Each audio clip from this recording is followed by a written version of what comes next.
ইনশাআল্লাহ রহমতের 10 দিন শেষের দিকে মাগফিরাত শুরু হবে।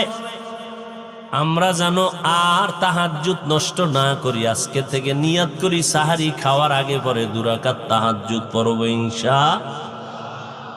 রাজি আছি না? আল্লাহ কবুল করেন।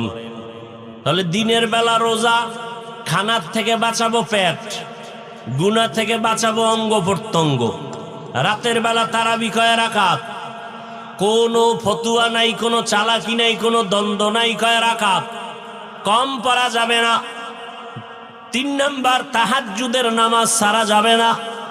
4 রমজানের বড় একটা আমল কোরআনের তেলাওয়াত।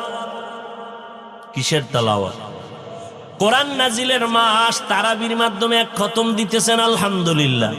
যারা পারেন না শিখে নেন না কেন? কোরআন শিখতে 20 ঘন্টা লাগে। কয় ঘন্টা? মাত্র